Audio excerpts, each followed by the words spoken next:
Hello everyone, welcome back to our channel English माध्यम के platform पे मैं हूं आपकी एजुकेटर प्रियंका ठाकुर और हम सॉल्व कर रहे हैं editorial based practice exercise.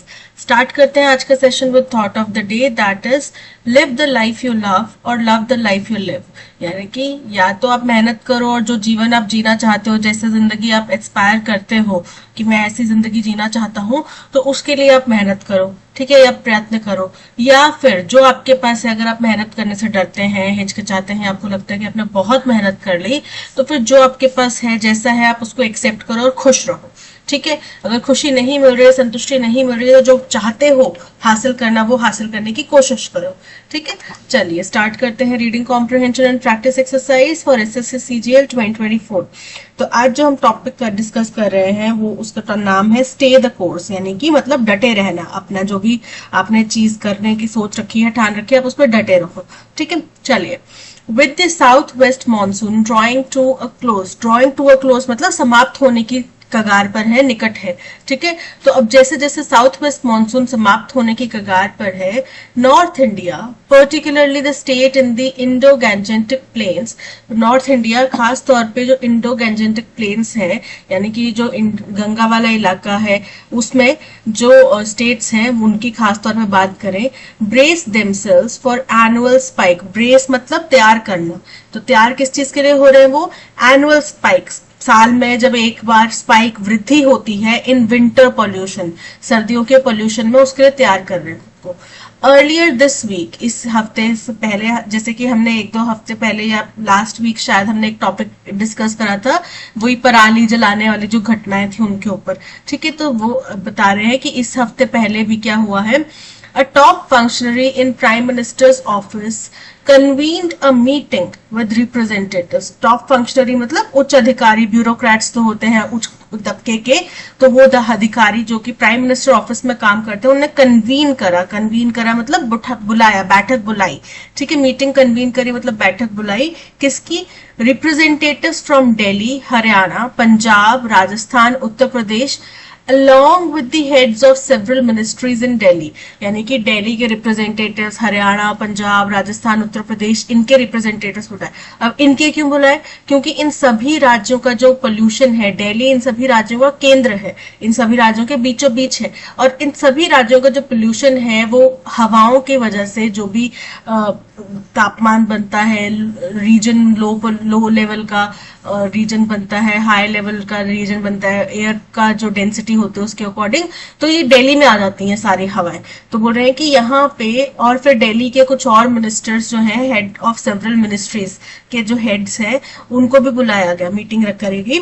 The brief was to take stock of the steps in place. Brief मतलब जो उनकी बातचीत हुई उसका संक्षेप क्या था, कि क्या करना चाह रहे थे वो कदम उठाना चाह रहे थे। टेक स्टॉक मतलब मूल्यांकन करना, किस चीज का? स्टेप्स इन प्लेस, जो अभी तक कदम उठाए गए हैं या मौजूद हैं, टू प्रिवेंट एयर क्वालिटी को प्रिवेंट करने के लिए, बचाने के लिए। किससे बचाना है? फ्रॉम डिटीरियोरेटिंग मतलब खराब होना, बिगड़ना।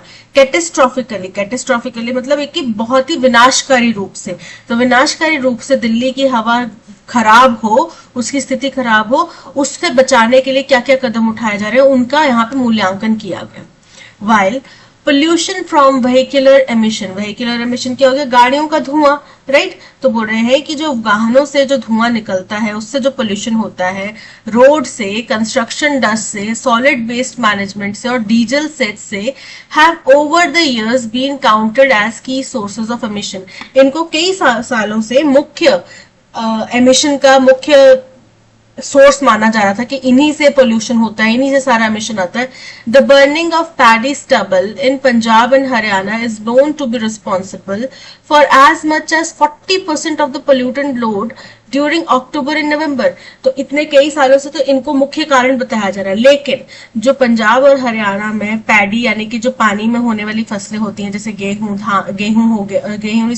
धान हो गया, चावल, राइस, और एक और चीज होती है, ये कुछ चीजें जो उगाई जाती हैं यहाँ पे, उनका जो पैडी मतलब उनका जो वेस्ट, बाहर का जो अवशेष हो जाते हैं, उनकी स्टेम होती है जो सूख जाती है, ठीक है, जिसको फॉडर में भी ज्यादा इस्तेमाल नहीं किया जा सकता, तो इनको क्या करते हैं? जला देते हैं। क्विक इनसे निजात पाने के लिए, क्योंकि आगे नेक्स्ट फसल उन्होंने बोनी होती है, नेक्स्ट फसल की बीज बोने होते हैं, तो उसके लिए उसको अपने खेतों को प्रिपेयर करना होता है। तो खेतों में इतना कूड़ा है, इसको जल्दी से जल्दी खत्म करने के लिए उसमें आग लगा देते हैं। ठीक है, तो अब इससे बचाने के लिए ये जो पंजाब और हरियाणा में किया जाता है, पैडी स्टबल को जो बर्न किया जाता है, स्टबल बर्निंग का जो आता है काम, इससे 40% पोल्यूशन जो है अक्टूबर नवंबर के महीने में दिल्ली में 40% प्रदूषण जो है इससे होता है। Punjab is expected to generate 19.52 million tons of paddy straw this year as compared to Haryana's 8 million tons. इस साल पंजाब में अनुमानतन 19.52 million turns paddy straw, paddy की जो डंडियां हैं, तनियां हैं, वो होंगी, जो कि हरियाणा के साथ अगर कंपेयर करें तो हरियाणा में केवल 8 मिलियन टन्स है। ठीक है, at the meeting both states have committed to eliminate paddy stubble burning this year.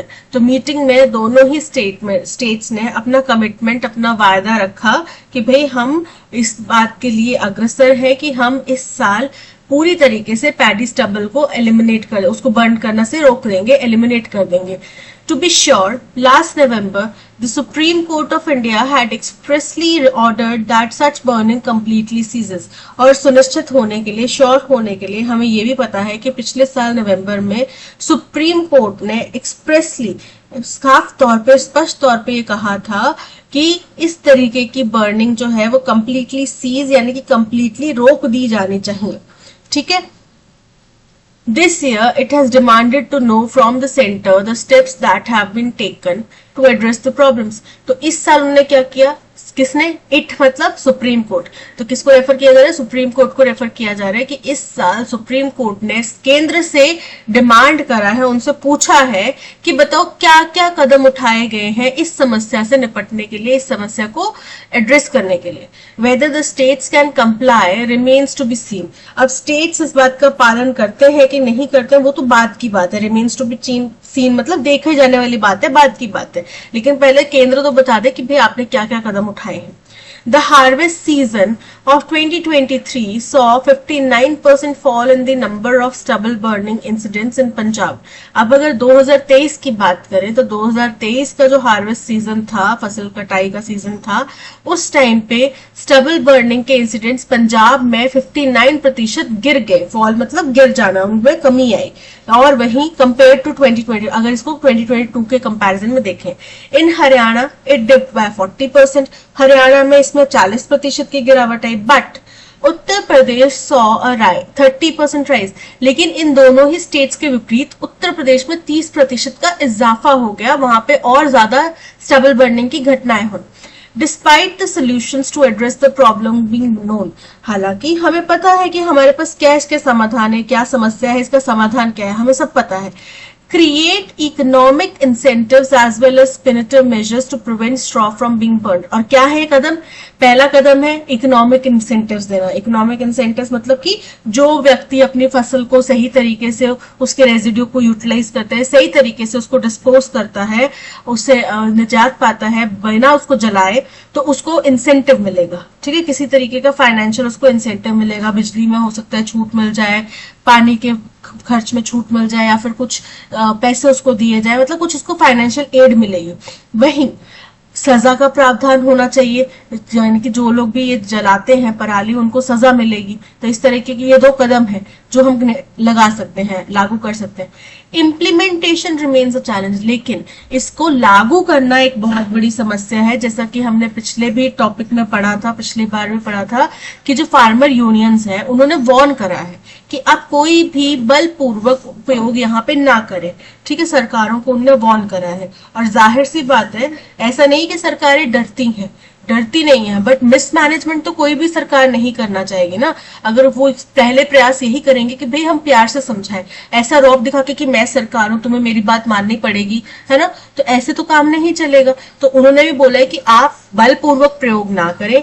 और हमने पिछले टॉपिक में पढ़ा था कि अब कुछ किसानों को समझ में आ रहा है कि इसके हमारे सेहत पे, हमारे लॉन्ग टर्म में, फ्यूचर पे क्या क्या नुकसान होंगे। तो इन चीजों को समझ के कुछ किसान है जो खुद ही बैकआउट कर रहे हैं। जब सबके पास तक ये अवेयरनेस पहुंचेगी तो वो जाहिर तौर पे बैकआउट करेंगे। उसके अलावा हमें उनको समाधान भी बताना पड़ेगा। समस्या जटिल है, उनको अपनी नई फसल के लिए उगाने के लिए उसको क्लीन करना पड़ेगा खेतों को। फिर वो कैसे क्लीन करेंगे? जलाने के लिए आप उनको मना करें तो उनको कुछ आप सोल्यूशन भी बताइए ना कि आप ये तरीका इख्तियार कर सकते हैं, आप ऐसे इससे निजात पा सकते हैं, राइट। तो ये भी बताना जरूरी है, क्योंकि आप किसानों के ऊपर देखो, तुम्हारी समस्या हमने तुम्हें बता दिया, तुम जला नहीं सकते, अब तुम ढूंढो क्या करना है, तुम सोचो। तो ये उनके लिए परेशानी वाली बात हो जाएगी। वो अगली फसल बोने की सोचेंगे या पहले उससे निजात पाने की सोचेंगे, right. Punjab says that it hopes to manage 11.5 million tons of its paddy straw through the in situ मतलब on field crop residue management. बोल रहे हैं पंजाब ने उम्मीद जताई है कि वो जो उनका टोटल पैडी स्ट्रॉ का जो रेजिड्यू रहेगा, पैडी स्ट्रॉ का जो उनका अवशेष रहेंगे, उसके 11.5 मिलियन टन को तो वो ऑन साइड यानी साइट और यानी कि इन सिटू यानी कि ऑन साइट यानी ऑन फील्ड पे ही उसको क्रॉप रेजिड्यू मैनेजमेंट के तरीके से उसको से निजात पालेंगे।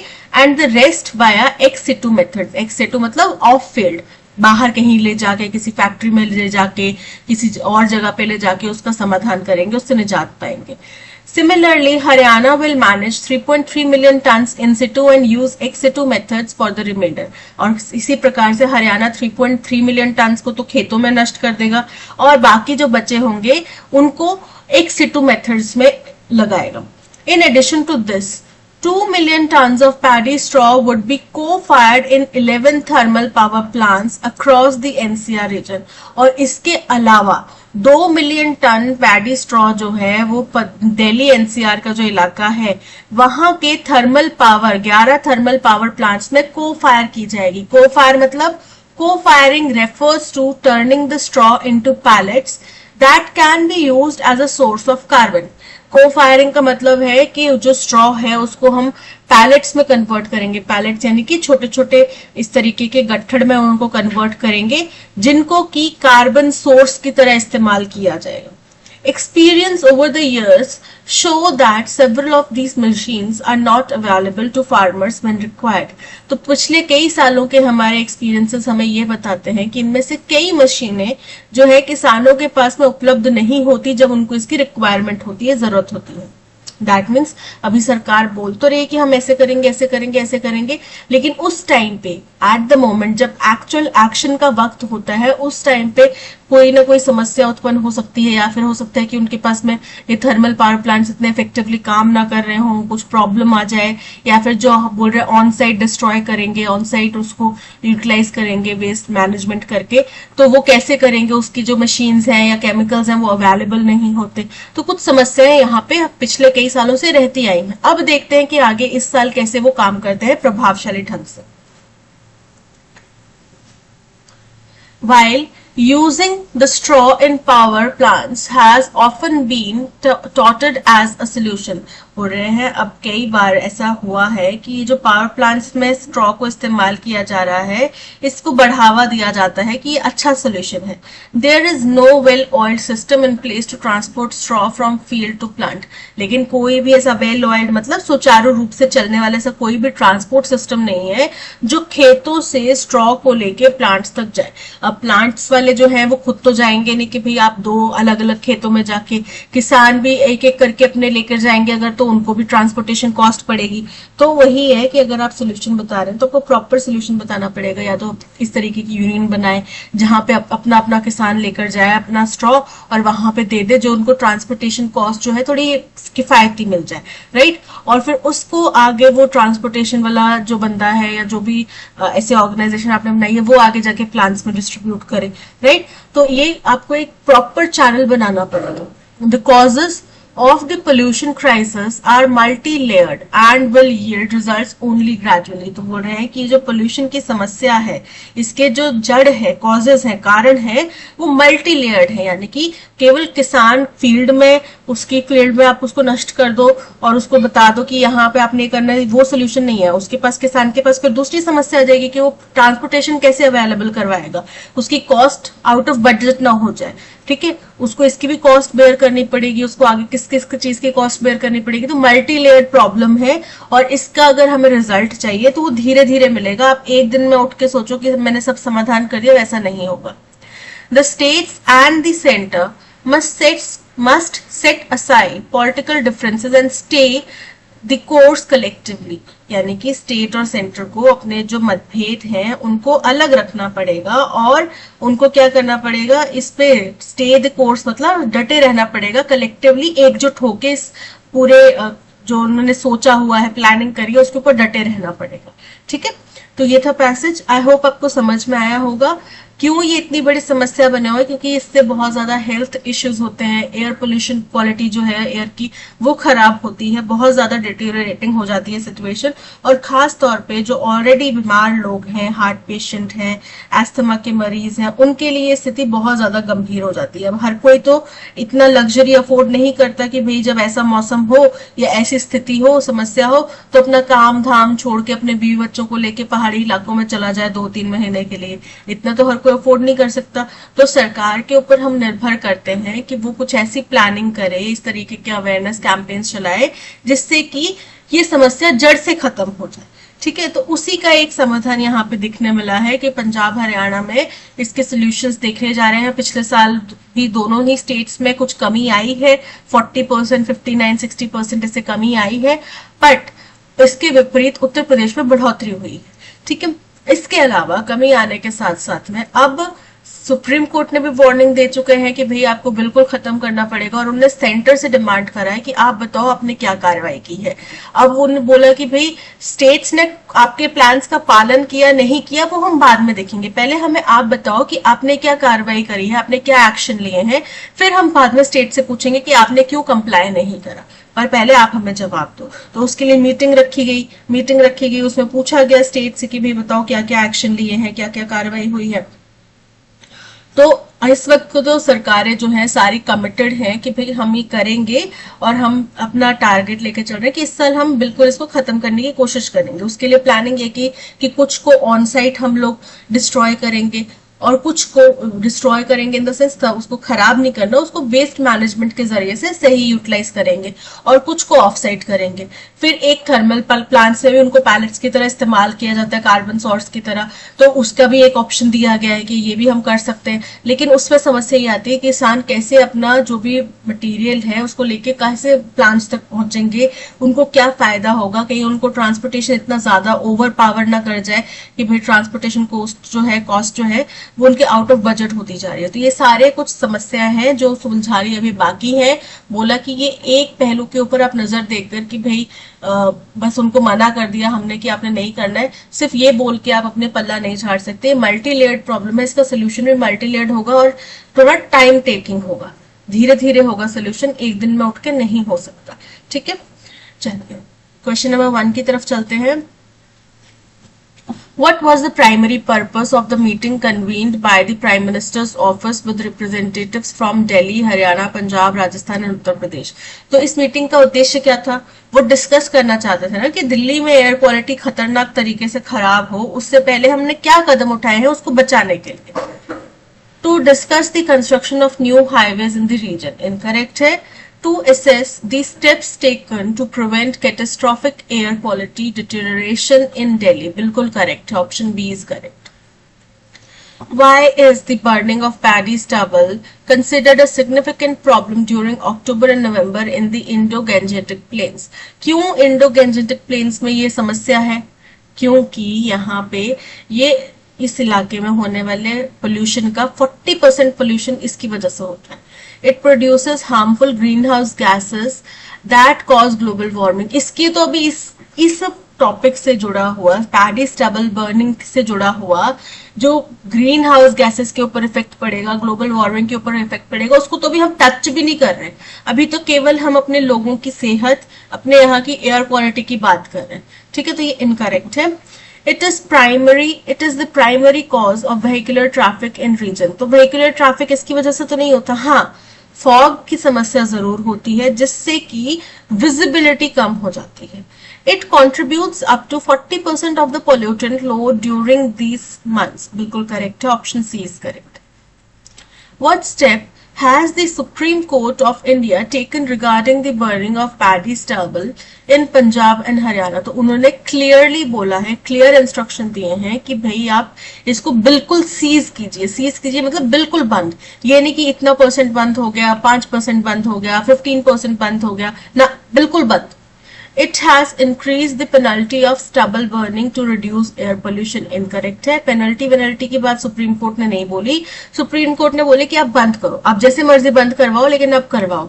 आप चाहे पेनल्टी लगा के करवाओ, चाहे आप सजा लगवा के करवाओ, चाहे आप उनको पनिशमेंट देके, जैसे मर्जी, लेकिन आप करवाओ बंद। It has banned all forms of agricultural activity during the October and November. Incorrect है, ये तो कर नहीं सकते क्योंकि हिंदुस्तान जो है किसानों का देश है, और किसान अगर पीक सीजन में हार्वेस्ट नहीं करेंगे या कोई अपनी एग्रीकल्चरल एक्टिविटी नहीं करेंगे, नई फसल बोने की तैयारी नहीं करेंगे, तो हमारा जो इकोनॉमी है वो ठप पड़ जाएगी, क्योंकि हमारी इकोनॉमी का बहुत बड़ा हिस्सा जो है वो एग्रीकल्चर से आता है। ये तो कोई मूर्ख भी ये सोल्यूशन नहीं बता सकता, समाधान ये सजेस्ट नहीं कर सकता। It has directed the center to fund alternative methods for managing stubble. ऐसा भी नहीं किया है। It has ordered that stubble burning should be completely ceased. बिल्कुल करेक्ट है, ऑप्शन डी इज करेक्ट।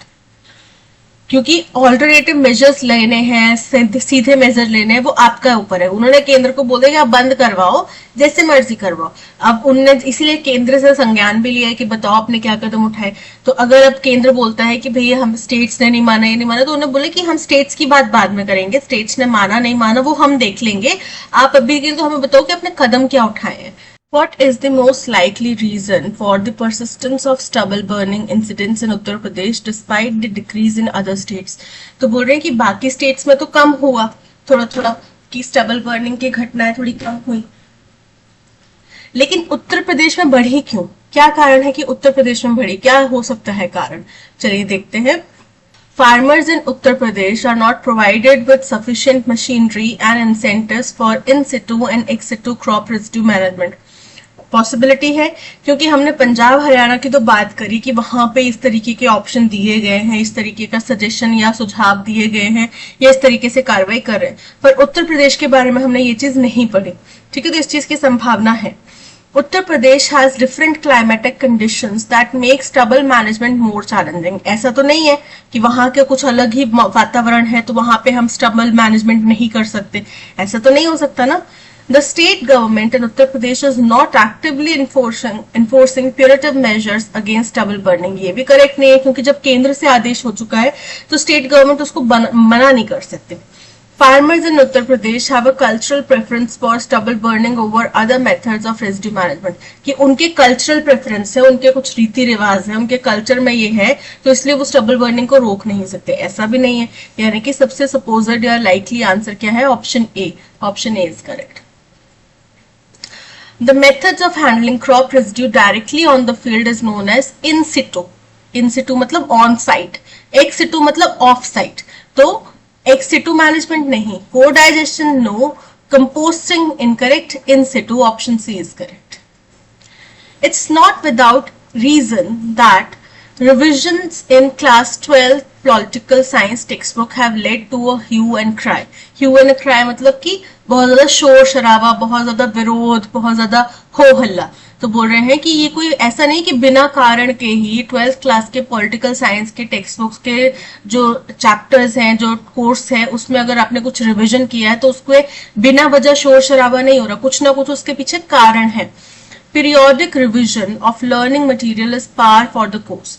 पार मतलब अच्छा है, तो बोल रहे हैं कि पीरियोडिक समय समय पर जो हमारा लर्निंग मटेरियल है उसको रिवाइज किया जाना इस पार फॉर कोर्स, यानी कि हमारे लिए अच्छा है, हमारे कोर्सेज के लिए जो हम लर्न कर रहे हैं, चीजें सीख रहे हैं, उनके लिए बेहतर है। अब हम कई दफा ये सोचते हैं कि हमने कई सारे जो एजुकेशन से जुड़े हुए एंथुजियास्ट हैं या एजुकेशन से जुड़े हुए, एजुकेशन फील्ड से जुड़े हुए जो जानकार हैं, उनको सुना है कि हम पिछले कई सालों से वही घिसे पिटे टॉपिक्स पढ़े आ रहे हैं जिनमें कि बहुत ज्यादा अपग्रेडेशन भी हुआ है, बट स्टिल हमारा जो लर्निंग का मटेरियल है वो इतना अपग्रेड नहीं हुआ है, वो अप टू डेट नहीं है। तो अगर हमें अपने देश को आगे और ज्यादा प्रोग्रेसिव बनाना है तो हमें अपने कोर्सेज में भी तो कुछ चेंजेस लाने पड़ेंगे। तो वही चीज बोल रहे हैं कि अगर समय समय पर हम लोग इसमें चेंजेस लाते हैं तो ये अच्छा है, बेहतर सजेशन है, बेहतर तरीका है। How The National Council of Educational Research and Training (NCERT) is going about it is problematic। अब about it यानी कि किसी चीज के बारे में बात कर रहे, बात किसकी हो रही है? Periodic revision of study material की बात हो रही है। यानी कि बी क्या होगा? हमारा फर्स्ट पॉइंट होगा, बी हमारा फर्स्ट स्टेटमेंट है। यहाँ पे इट्स बोला गया है तो इट्स जो है वो रेफर करता है किसी ऐसी चीज को जो पहले डिस्कस हो चुकी है, यानी कि ए हमारा फर्स्ट स्टेटमेंट नहीं हो सकता। ऑप्शन डी एलिमिनेट हो गया। और यहाँ पे इट इस्तेमाल हुआ अगेन, तो ये सी भी हमारा फर्स्ट स्टेटमेंट नहीं हो सकता, यानी कि ऑप्शन ए और ऑप्शन सी जो है हमारा फर्स्ट स्टेटमेंट होगा। ठीक है, ऑप्शन ए और ऑप्शन सी जो है अभी तक बने हुए हैं सजेशंस में। तो बोल रहे हैं लेकिन किस तरीके से जो हमारा national council of educational research and training NCERT है वो किस तरीके से इस समस्या को बारे में बढ़ रहा है, इस समस्या को देख रहा है। Ill advised and smacks of narrow mindedness, जो कि इल एडवाइज्ड है, यानी कि उनके पास में अच्छे सजेशंस नहीं है, अच्छे उनके पास में तरीके नहीं है। एंड स्मैक्स, स्मैक्स मतलब थप्पड़, थप्पड़ किस चीज के? नैरो माइंडेड है, उनकी ओछी सोच या ओछी समझ के वो थप्पड़ मार रहे हैं कि भाई हम तो ये करेंगे, तुम कर लो जो करना है। तो इस तरीके से वो चल रहे हैं। Questions are bound to be raised over the strange logic of whitewashing contemporary events, skipping uncomfortable moments in India's history, and choosing to ignore incidents of violence and protest। पूरे सवाल उठना लाजमी है। किस चीज के बारे में सवाल उठना लाजमी है? Are bound to raise मतलब जाहिर बात है, अब सवाल तो इसके ऊपर उठेंगे। किस चीज के ऊपर उठेंगे सवाल? कि भाई जो आप अजीब से लॉजिक दे रहे हो, कंटेम्प्ररी जो उस समय के कुछ किसी भी समय के जो इवेंट्स हैं उनको व्हाइट वॉश करने के लिए आप जो लॉजिक दे रहे हो अजीब से, है ना, जो अभी तक हम पढ़ते आ रहे हैं, आप उनको व्हाइट वॉश करने की कोशिश करो, उसके अजीब से बेबुनियाद से लॉजिक दे रहे हो। कुछ अनकंफर्टेबल मोमेंट्स हुए हैं, अनकंफर्टेबल चीजें हुई हैं हिंदुस्तान के इतिहास में, आप उनको स्किप करने की बात कर रहे हो। आप वायलेंस और प्रोटेस्ट की जो घटनाएं हुई हैं उनको इग्नोर करने की बात कर रहे हो। तो इन चीजों के ऊपर सवाल उठना लाजमी है। तो बी तो हमारा फर्स्ट स्टेटमेंट हो गया। सी क्या होगा? हमारा सेकंड स्टेटमेट। क्यों? क्योंकि बोल रहे कि कोर्स करेक्शन तो चाहिए, लेकिन जिस तरीके से एनसीईआरटी कर रहा है वो प्रॉब्लमैटिक है। क्यों? क्योंकि वो उनके पास में कोई अच्छा विचार नहीं है, नैरो माइंडेडनेस के साथ में वो कर रहे हैं। ये हो गया सेकेंड पॉइंट। क्यों? क्योंकि ऐसा कुछ नहीं है कि भाई आप 12th क्लास का पॉलिटिकल साइंस का टेक्स्ट बुक का चैप्टर्स चेंज कर रहे हो, सिलेबस रिवाइज कर रहे हो और कोई हो हल्ला नहीं हो। तो जो हो हल्ला हो रहा है वो बिना किसी कारण के नहीं हो रहा, कुछ ना कुछ आपने वहां पे गलत किया है जिसलिए ये हो हल्ला हो रहा है। फिर उन्होंने बताया कि हो हल्ला क्यों हो रहा है? क्योंकि आप स्ट्रेंज लॉजिक दे रहे हो कंटेम्प्रेरी इवेंट्स को चेंज करने के, अनकंफर्टेबल इंफॉर्मेशन जो है इंडियन हिस्ट्री की उसको चेंज करने के, या फिर कुछ वायलेंस या प्रोटेस्ट की घटनाओं को इग्नोर करने के, आप बड़े ही गैर तार्किक रीजन दे रहे हो। तो ये हो गया डी पॉइंट। तो हमारा अरेंजमेंट क्या बन रहा है? B C A D, B C A D, option C is correct. Today let's explore the significant role of human beings in shaping the world as we know it। और आज चलो हम एक्सप्लोर करते हैं, जांचते हैं, देखते हैं कि इंसानों का, ह्यूमन बींग्स का क्या महत्वपूर्ण योगदान है दुनिया जिस तरीके की आज दिख रही है उसको बनाने में। Can you dash a world without human beings? तो यहाँ पे इमेजिन करने की बात होगी। Can you imagine a world without human beings? Who would have dashed the resources and created social and cultural environment? तो ये रिसोर्सेस कौन यूज करता है ना?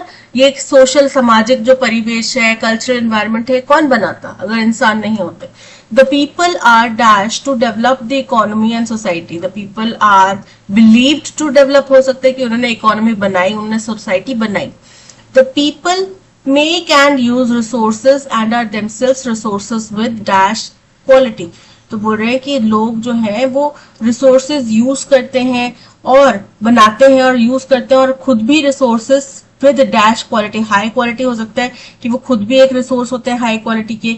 कोल is but a piece of rock until people were able to dash technology to obtain it and make it a resource। अब जैसे उदाहरण दे रहे हैं कि कोल क्या था? एक पत्थर का टुकड़ा ही था, जब तक कि इंसान ने, मनुष्य ने ऐसी टेक्नोलॉजी नहीं इजाद कर ली कि वो उसको एक रिसोर्स की तरह यूटिलाइज कर सके।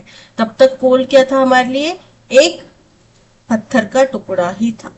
Today, let's explore the significant role of human beings in shaping the world as we know it. Can you dash a world without human beings? Imagine मतलब क्या आप कल्पना कर सकते हैं? तो नहीं कर सकते ना, imagine आएगा। Neglect मतलब नजरअंदाज करना, फैब्रिकेट मतलब रचना, किसी चीज को बनाना, इग्नोर अगेन नजरअंदाज करना। तो यहाँ पे इमेजिन करने की बात करें कि क्या आप एक दुनिया बिना इंसानों के इमेजिन कर सकते हो? Option A is correct. Who would have dashed the resources and created social and cultural environment? Utilize मतलब प्रयोग करना, यूज करना, उपयोग करना, डिस्ट्रॉय तबाह करना, crippled मतलब किसी को अपंग बना देना, ब्रोकन मतलब तोड़ना। तो देखो अब हम बोल सकते हैं डिस्ट्रॉय, कि हम लोग डिस्ट्रॉय तो करें रिसोर्सेज को, लेकिन हमारा उद्देश्य तो डिस्ट्रॉय करना नहीं था ना, उद्देश्य तो यूटिलाइज करना था। धीरे धीरे उसको यूटिलाइज करते करते करते करते वो डिस्ट्रक्शन तक पहुंच गया, वो अलग बात है, लेकिन उद्देश्य क्या था, यूज करना था। तो कौन यूज करता रिसोर्सेज को, कौन ये सामाजिक और एनवायरमेंट कल्चर्स बनाता अगर इंसान ना होते तो? So option A is correct. The people are dash to develop the economy and the society. Frantic का मतलब होता है बहुत ज्यादा घबराए हुए, डरे हुए। होपफुल मतलब आशावादी। हैस्टी मतलब जल्दबाजी। और क्रूशियल मतलब महत्वपूर्ण। तो इंसान जो है वो महत्वपूर्ण है इकोनॉमी को, सोसाइटी को बनाने के लिए। So option D crucial is correct. The people make and use resources and are themselves resources with dash quality. Inconstant का मतलब होता है अस्थिर। वेरिंग मतलब अलग अलग, ठीक है, बदलाव आती हुई। डेविएटिंग मतलब किसी चीज से विचलित होती हुई, किसी चीज से दूर जाती हुई। ऑल्टरनेटिंग मतलब बदली हुई, अदल बदल की हुई। तो यहाँ पे वेरिंग क्वालिटी की, इंसान खुद भी रिसोर्स है अलग अलग क्वालिटी का। किसी इंसान का दिमाग अच्छा चलता है तो वो साइंटिस्ट बन जाते हैं, वो बड़े बड़े इंजीनियर्स बन जाते हैं, फिर वो चीजें उस तरीके से रचना करते हैं, ठीक है। किसी का म्यूजिक वगैरह में दिमाग अच्छा है, वो उसकी रिसोर्सेज बन जाते हैं, उसमें रचनाएं करते हैं। तो अलग अलग चीज की वो रिसोर्स बन जाते हैं, ठीक है। Coal is but a piece of rock until people were able to dash technology. Mint मतलब सिक्के बनाना। फैशन मतलब किसी चीज को आकार देना, किसी चीज को फैशन बनाना। इन्वेंट मतलब किसी चीज को कुछ नया खोजना। ओपन मतलब खोलना। तो यहाँ पे जब तक उन्होंने टेक्नोलॉजी इन्वेंट नहीं करी थी ना, खोजी नहीं थी, so option C is correct. The crux of the study has been delineated by the researchers. तो जो रिसर्चर हैं उन्होंने क्या किया था, बहुत बारीकी से उस पूरी स्टडी का क्रक्स मतलब सेंट्रल पॉइंट, मुख्य बिंदु उसका समझाया था, ठीक है। तो has been delineated by the researcher. Delineated मतलब बारीकी से समझाना, इन डिटेल समझाना, ठीक है। और क्रक्स मतलब अहम पॉइंट। तो यहाँ पे हमें क्या करना है, अप्रोप्रिएट ऑप्शन अंडरलाइन पार्ट को रिप्लेस करने के लिए, यानी कि सिनोनिम बताना है, ठीक है। तो crux relevant part, central part. Crux का मतलब होता है मुख्य बिंदु, मुख्य पहलू। So option B central part is correct. Play cards is not allowed here. Play जो है वर्ब की फर्स्ट फॉर्म है, ठीक है। जब हम इज का इस्तेमाल कर रहे हैं तो साथ में आईएनजी फॉर्म यानी कि जेरेंट फॉर्म आएगी हमारे वर्ब के साथ में। तो प्ले का क्या बन जाएगा, प्लेइंग। अब आप बोलेंगे कि कार्ड्स तो प्लूरल है, तो उसके साथ में इज क्यों आ रहा है, क्योंकि जो ये हेल्पिंग वर्ब है इज आर एम, ये किसके साथ में, मेन वर्ब के साथ में काम करते हैं ना। तो प्ले करना यानी कि वो सिंगुलर है। Playing cards is not allowed here, तो क्या आएगा, प्लेइंग कार्ड नहीं आएगा, प्ले कार्ड नहीं आएगा। प्लेड पास्ट में है, ये भी नहीं आएगा, क्या आएगा, playing cards. Option D is correct. हमें यहाँ पे एंटोनिम बताना है। एक्सेप्ट का मतलब होता है स्वीकार करना। रिग्रेट मतलब पछताना। रिफ्यूज मतलब मना करना। अग्री मतलब अगेन एक्सेप्ट करना, स्वीकार करना। और प्रेजेंट मतलब प्रस्तुत करना। तो यानी कि एंटोनिम क्या हो जाएगा, मना करना। Option B is correct, refuse. His jovial nature has won him many friends. Antonym बताना है जोवियल का। जोवियल मतलब बड़ा ही खुश रहने वाला, बड़ा ही आनंदित रहने वाला, है ना, हंसी मजाक करने वाला कोई व्यक्ति। Cheerful, friendly. तो इसका एंटोनिम क्या हो जाएगा, अजीब सा व्यक्ति जो गुस्से में रहता है या दुखी रहता है या परेशान रहता है या चिड़चिड़ा रहता है। डम, डम मतलब गूंगा।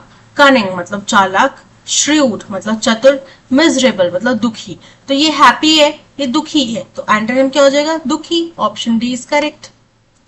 Vihaan is clumsy at dancing. तो इसमें क्लमजी का हमें मीनिंग बताना है अंडरलाइन सेगमेंट का।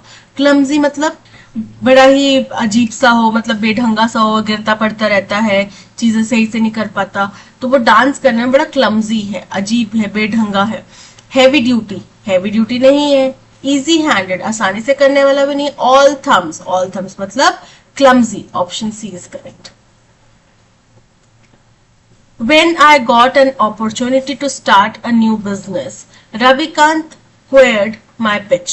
अब क्वेयर माई पिच का हम पहले भी मीनिंग समझ चुके हैं। इसका मतलब होता है कि आप किसी के प्लान को खराब कर दो, बर्बाद कर दो। तो जब उसके पास अपॉर्चुनिटी आई नया बिजनेस स्टार्ट करने की, तो रविकांत था जिसने उसके सारे प्लान पे पानी फेर दिया, बर्बाद कर दिया। Help me bye standing beside me, उसने मदद नहीं करी, इनकरेक्ट है।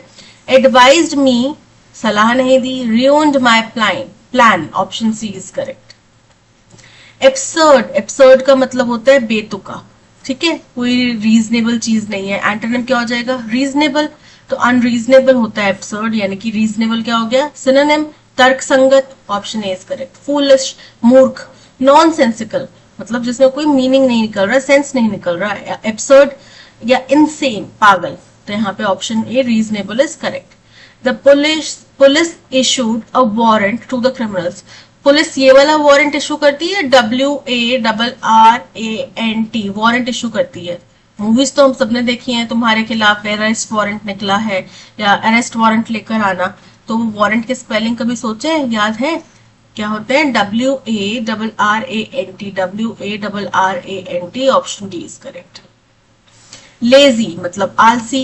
एंटोनिम क्या हो जाएगा? कोई ऐसा व्यक्ति जो बहुत मेहनती है। बैरन मतलब बंजर, तो बंजर तो नहीं होगा आलसी का ऑपोजिट। डिलीजेंट, डिलीजेंट मतलब बहुत ही हार्ड वर्किंग, बहुत ही परिश्रमी। So option B is correct.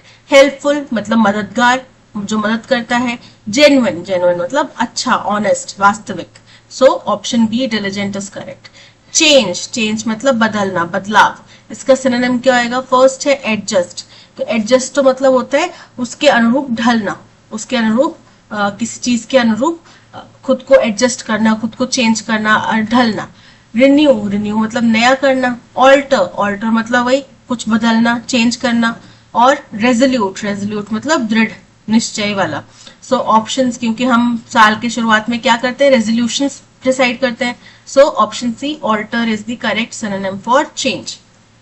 The trend of improvement is unlikely to continue for the foreseeable future. Antonym बताना है plausible का। plausible का मतलब होता है बहुत ज्यादा believable, बहुत ज्यादा विश्वसनीय, credible, ठीक है। तो trend of improvement is unlikely to continue for foreseeable reason, कि जाहिर कुछ foreseeable future निकट भविष्य में जाहिर तौर पे ये जो ट्रेंड है इम्प्रूवमेंट का वो बरकरार नहीं रहेगा। अनलाइकली मतलब असंभव ढंग से या अविश्वसनीय ढंग से या डाउटफुल है उसमें। तो प्लॉजिबल मतलब कंफर्म, प्लॉजिबल मतलब विश्वसनीय, क्रेडिबल। तो अनलाइकली मतलब अविश्वसनीय, तो एंटोनिम हो गया unlikely. Option A is correct. There was a noise that was wake me up. Was लिखा गया है कि एक आवाज थी दैट से पहले, तो क्या आएगा? दैट वॉज के साथ में वीक तो नहीं आएगा, पास्ट की घटना ना। There was a noise that woke me up, wakes me up हमेशा जगाती है, नहीं। Has woke me up incorrect है। Woke me up, option C is correct. In boarding school students need to dash by themselves. तो उनको क्या करना पड़ता है? अपना बेड वगैरह खुद बनाना पड़ता है, right. Make the bed, make the bed by themselves, option A is correct. Incorrectly spelled word हमें बताना है इम्प्रूडेंट। इम्प्रूडेंट की स्पेलिंग करेक्ट है। स्कैटर्ड मतलब बिखरा हुआ, तो स्कैटर्ड की स्पेलिंग इनकरेक्ट है। SCATTERED, स्कैटर्ड, ठीक है। Option B is correct. That's all, आज के सेशन में इतना ही। Thank you so much for watching. अगर आपको कंटेंट पसंद आया हो तो आप लाइक, शेयर और सब्सक्राइब जरूर कीजिएगा। मिलते हैं नेक्स्ट सेशन में। Till then keep learning and keep practising. Bye bye.